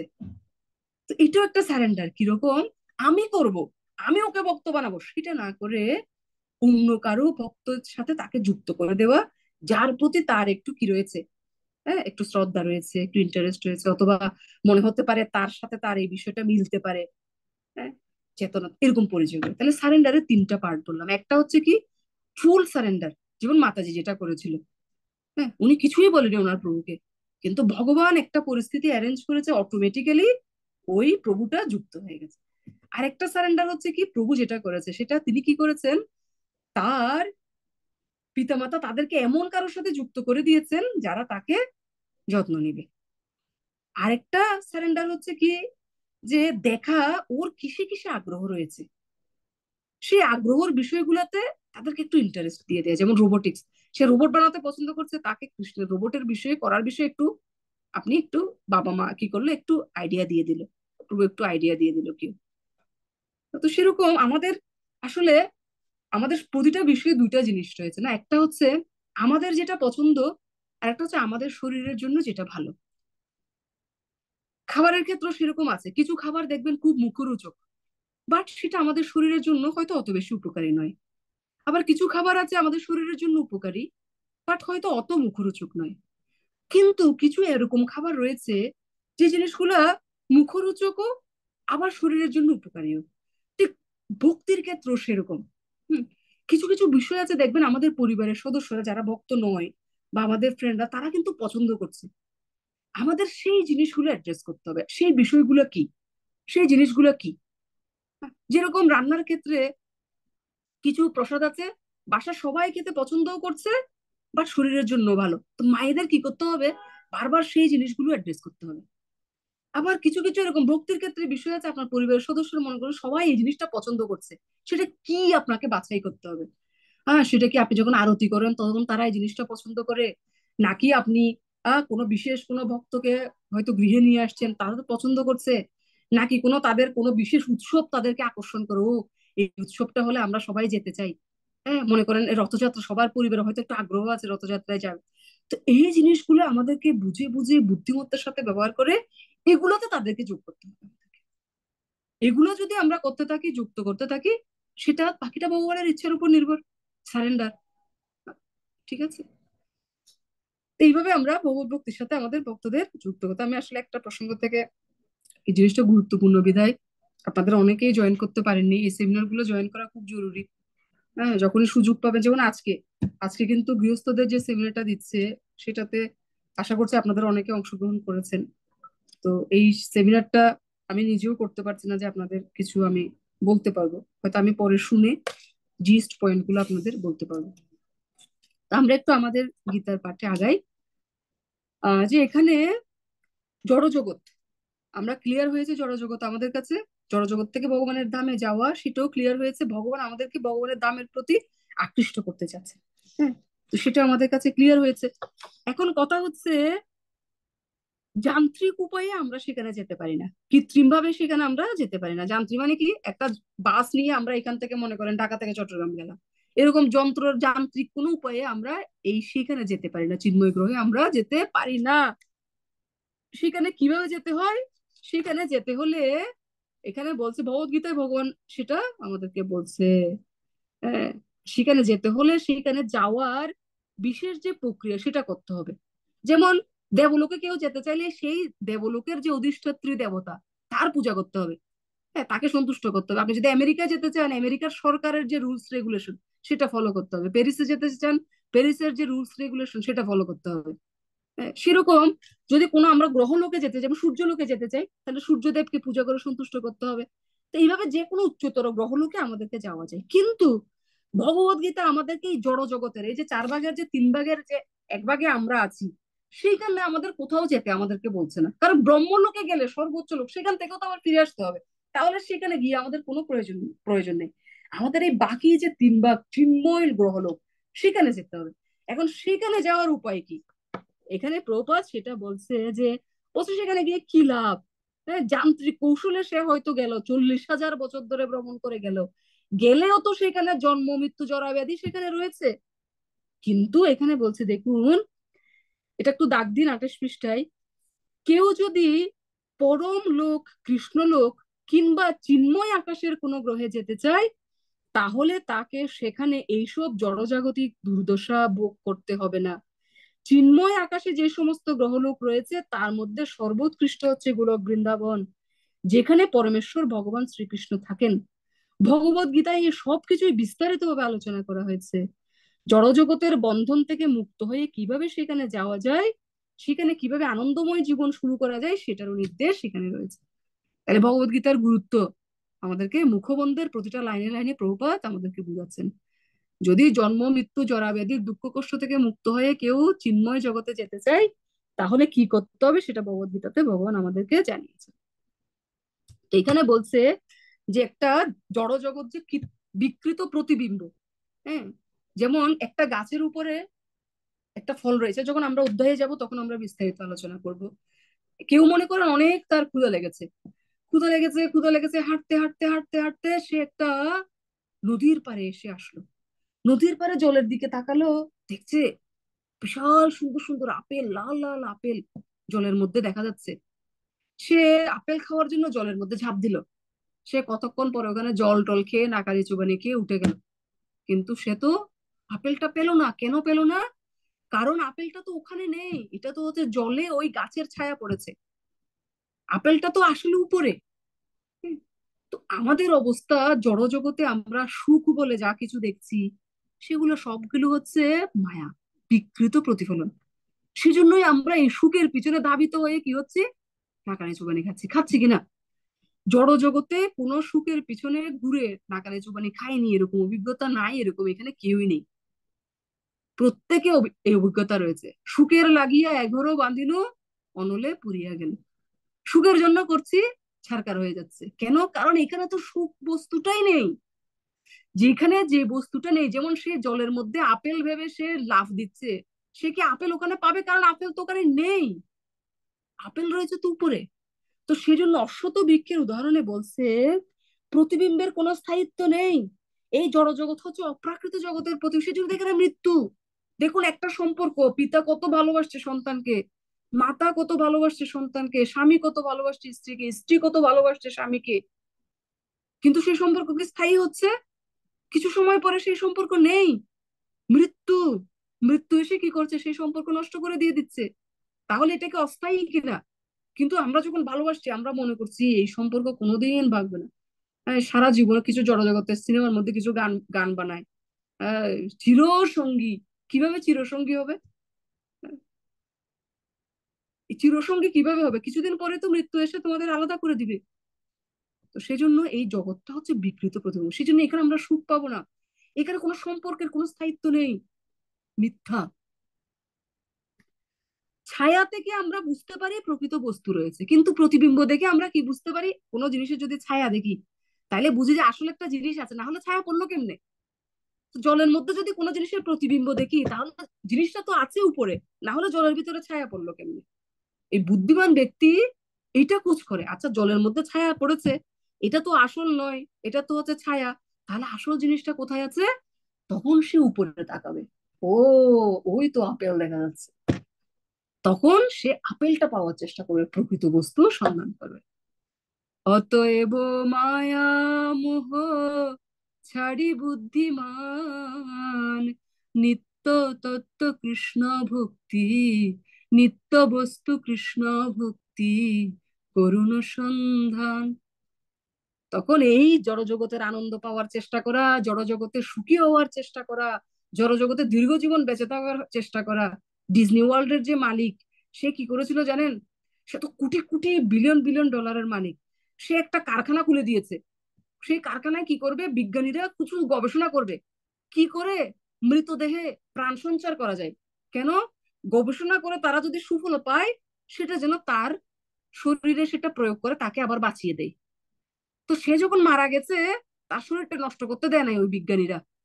তারা ওই শরীরটাকে একটা কাচের ইয়াতে করে কেমিক্যাল টেমিক্যাল দিয়ে রেখে দিয়েছে। কেন? তারা যদি কোনো সময় এমন কিছু আবিষ্কার করতে পারে যেটা মৃত্যু থেকে ফিরিয়ে আনা যায়, তাইলে তাকে আবার জীবন সঞ্চার করবে। কিছুদিন পরে ওর পরিবারের লোকেরা বলছে, না এসব এটা এইসব ওদেরকে এত এত টাকা দিতে হচ্ছে বিজ্ঞানীদের, এসব বন্ধ করে দাও। তাদের আবার চিন্তা, ও তো মারা গেল, আমরা তো সম্পত্তির মালিক হয়ে গেলাম, আবার এরা যদি কোনো কারণে সফল হয়ে যায় বিজ্ঞানীরা, তাইলে তো আবার বেঁচে উঠবে, বেঁচে উঠলে তো আমাদের সব সম্পদ আবার ওর কাছে চলে যাবে। বলছে ওর কারেন্টের কানেকশন বন্ধ করে দাও, শরীরটা পচে যাক, আর তোমাদের এই বিজ্ঞানী এসব বন্ধ করে দাও। তারপরে তারা কোর্টে মামলা করে, কারণ ও তো উইল টুইল করে গিয়েছিল, পরে এসব ইয়ে করে দিল। দেখো সম্ভব না, কোটি কোটি বিলিয়ন ডলারের মালিককেও মরতে হবে, বাঁচা সম্ভব না। তো সেজন্য তখন তারা নিত্য বস্তুর সন্ধান করবে। সেই নিত্য বস্তুটা কোথায় রয়েছে? উপরে রয়েছে।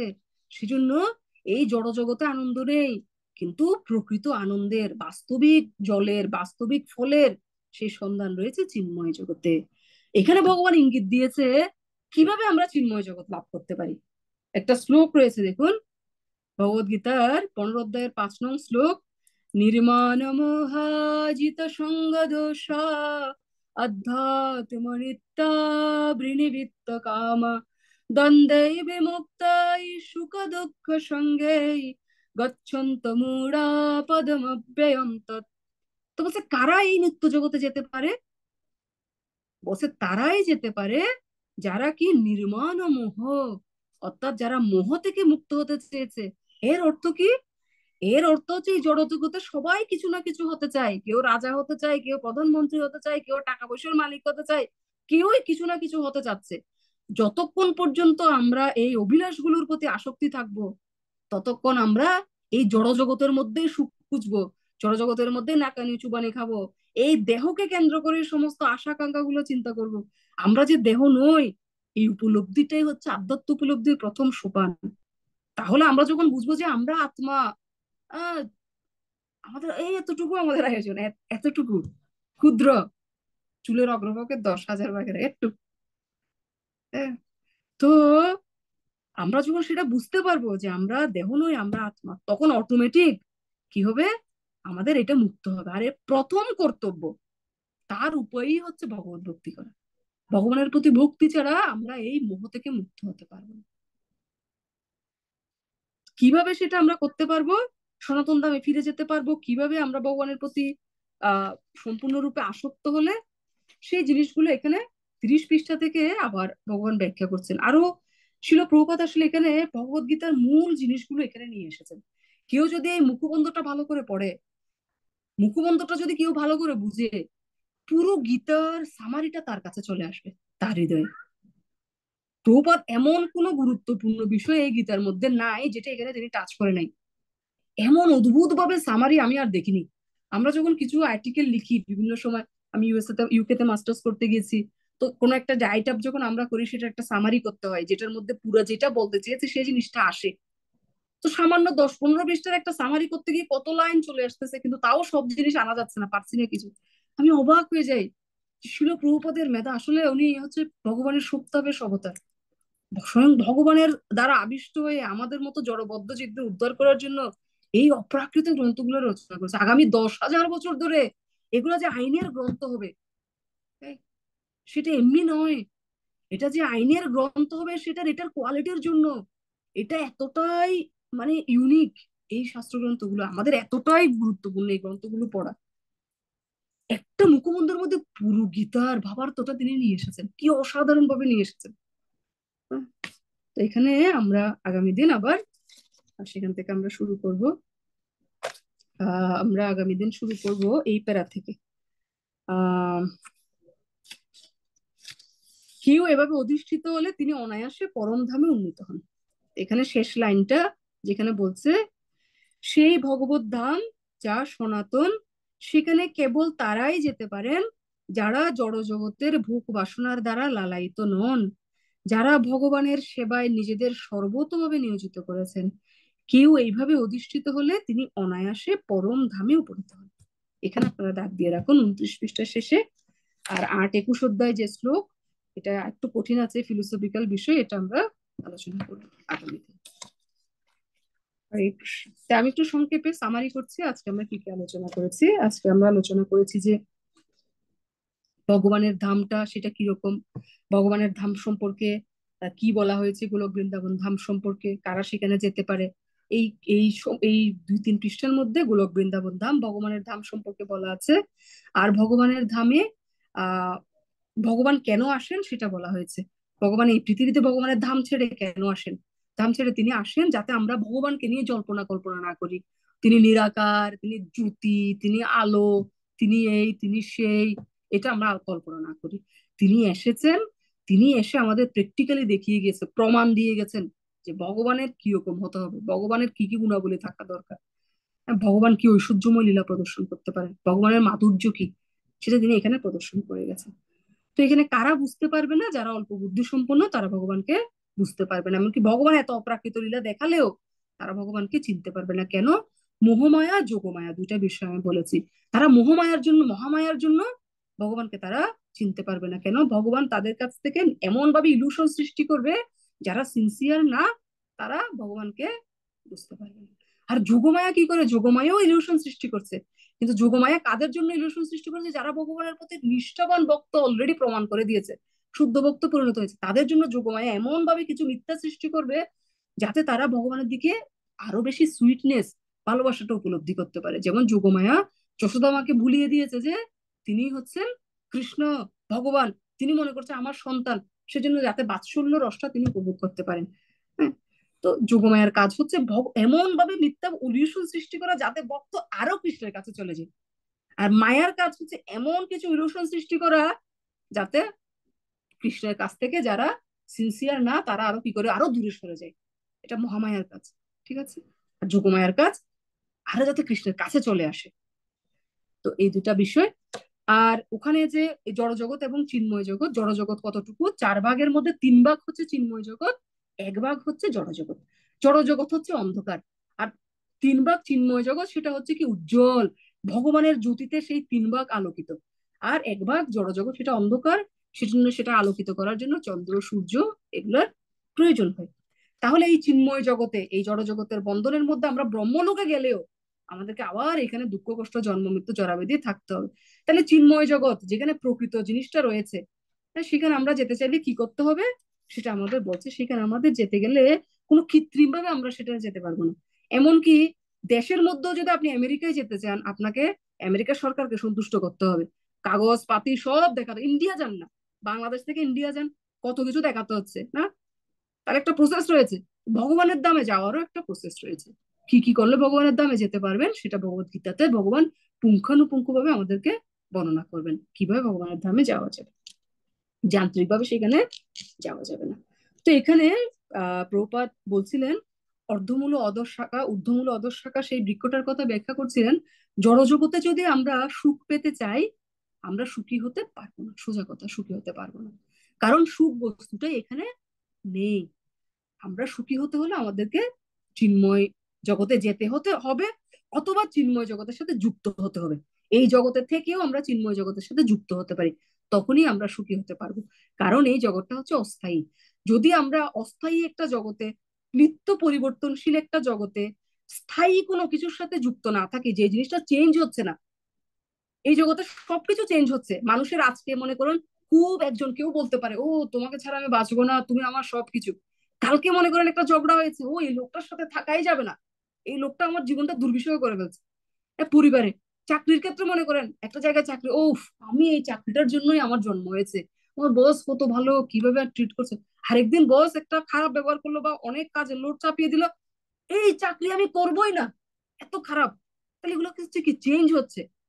কিন্তু এই জগৎটাই পরিবর্তনশীল, এগুলো একরকম থাকবে না। আজকে একরকম, কালকে একরকম, প্রতিটা সম্পর্ক একরকম থাকবে না। হ্যাঁ, 100 সময় মৃত্যু আসবে, সম্পর্ক বিনষ্ট হয়ে যাবে। হ্যাঁ, তো সেই জন্য আমাদেরকে কি করতে হবে, যেহেতু এখানে প্রতিনিয়ত পরিবর্তন হচ্ছে, যে আমাদের শরীরটাই দেখুন না, শক্তিশালী ব্যক্তি, কত পরিশ্রম করছি, হ্যাঁ, কিন্তু একটা সময় আসবে কিছুই করতে পারবো না। এক গ্লাস জল, আমি যে একটা জল, এক গ্লাস জল নিজের হাতে তুলে নিব, সেটা নিতে পারবো না, কারণ আমার শরীর জরাগ্রস্ত হয়ে গেছে, বিদ্ধ হয়ে গেছে। তাহলে পরিবর্তন হচ্ছে প্রতিনিয়ত। তো এই পরিবর্তনশীল জগতে আমরা যদি সুখী হতে চাই, আমাদের এমন জিনিসের সাথে যুক্ত থাকতে হবে যে জিনিসটার কোনো পরিবর্তন নেই। তাহলে এই পরিবর্তন আমাদেরকে কি করতে পারবে না, প্রভাব বিস্তার করতে পারবে না, আমাদেরকে দুঃখ দিতে পারবে না। সেজন্য আমাদের ভগবানের সাথে, ভগবত ভক্তির সাথে যুক্ত হতে হবে, সেটা কখনো পরিবর্তন হবে না। ঠিক আছে, এই বিষয়টা আমরা ব্যাখ্যা করেছিলাম। এবং একটা পর্যায়ে একটা শ্লোক, ভগবত গীতার শ্লোক দিয়ে আমরা বলেছিলাম যে কে যেতে পারবে ভগবত ধামে। এখানে বলছে যে যারা জাগতিক ভোগ বিলাসের প্রতি আকৃষ্ট নয়, জগতে কিছু পদ পদবি পজিশন অনেক উচ্চাকাঙ্ক্ষা, এগুলোর প্রতি যারা আকৃষ্ট নয়, তারাই ভক্তির মাধ্যমে ভগবানের সেবা করতে পারবে। এবং এইভাবে ভক্তির মাধ্যমে ভগবানের সেবা করার ফলে একটা পর্যায়ে গিয়ে আমাদের সকল বাসনা সমাপ্ত হয়ে যাবে, ক্লোজ। যখন আমাদের সকল বাসনা সমাপ্ত হয়ে যাবে, তখন আমরা ভগবানের ধামে যেতে পারবো। কিন্তু এটা আমরা কৃত্রিম ভাবে করবো না, এটা একটা কন্টিনিউয়াস প্রসেস। আমরা সঠিক পথে যুক্ত হয়েছি। কদমগান স্বামী মহারাজ বলছিলেন, বলছে আমরা যে আন্তর্জাতিক কৃষ্ণমৃতের সঙ্গে যুক্ত হয়েছি, এটা মানে একটা অসাধারণ একটা পথ আমরা পেয়ে গেছি, ভগবানের কাছে যাওয়ার আমরা পথ পেয়ে গেছি। এখন আমাদের কি করতে হবে, ধৈর্য ধরে শুধু সেই পথে আমাদেরকে হেঁটে যেতে হবে। আমরা অনেক সৌভাগ্যবান। আমরা যেন অবহেলা করে আমাদের সেই সৌভাগ্যটা হারিয়ে না ফেলি, বরং আমরা এই সৌভাগ্য যেন আরো অন্যদের দিতে পারি। সেইবার ব্যাখ্যা করতে গিয়ে আমি ডিএস ফর্মুলাটা অ্যাপ্লাই করছি, বলেছিলাম আপনাদেরকে।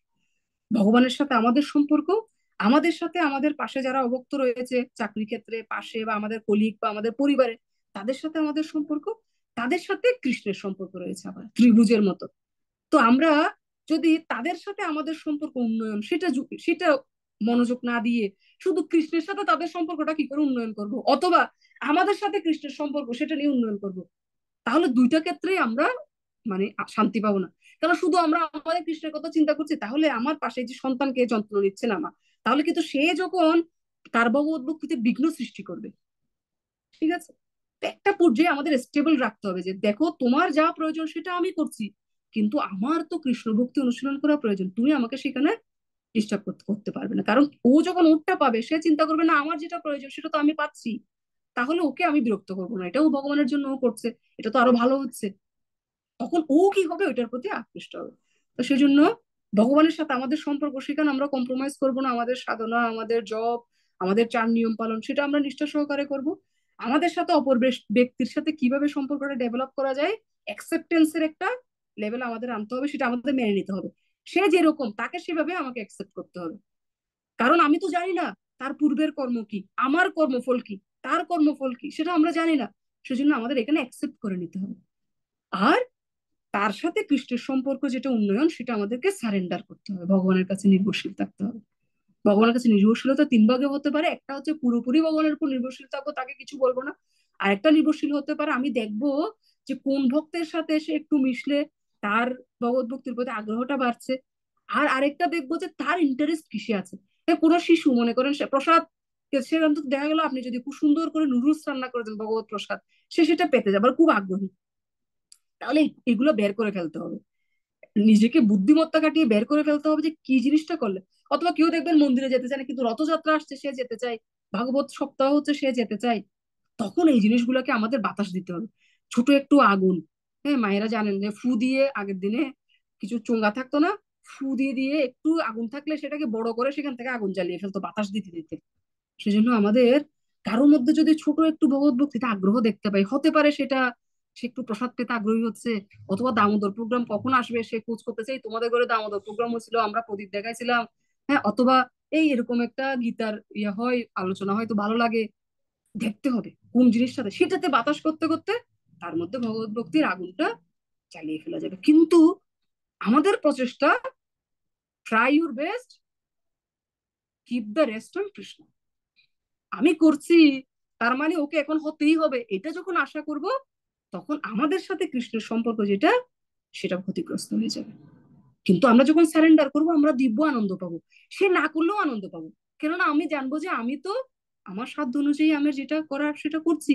কৃষ্ণের সাথে তার সম্পর্ক তো আমি জানি না, তার কর্মফল তো আমি জানি না, তার পূর্ব জীবন আমি জানি না, কত জন্মে কি করে এসেছে সেটা আমি জানি না। ঠিক আছে, হরে কৃষ্ণ। সবাইকে অনেক ধন্যবাদ।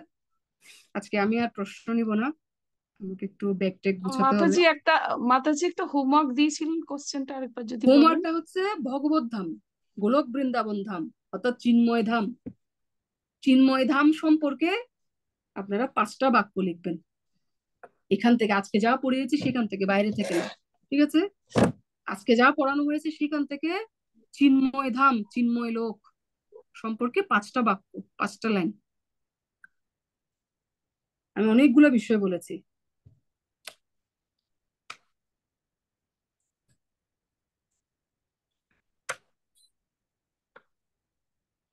তো কালকে আপনারা সবাই ভগবানের ভক্ত, ভগবানের কাছে আপনারা প্রার্থনা করতে পারেন, যদি ভগবানের আহ ইচ্ছা হয়, সুন্দর ইচ্ছা, তাহলে চিন্তামণি ধাম সেবিকা মাতাজির অপারেশনটা যেন সুন্দরভাবে সম্পন্ন হয়। তো আপনাদেরকে অনুরোধ করছি সবাই একবার হরে কৃষ্ণ মহামন্ত্র উচ্চারণ করার জন্য, ভগবানের কাছে প্রার্থনা করে।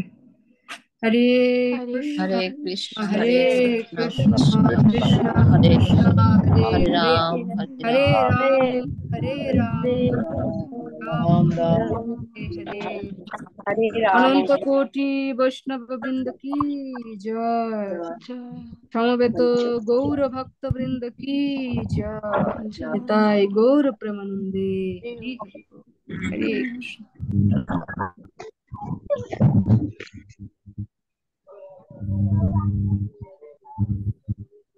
হরে কৃষ্ণ।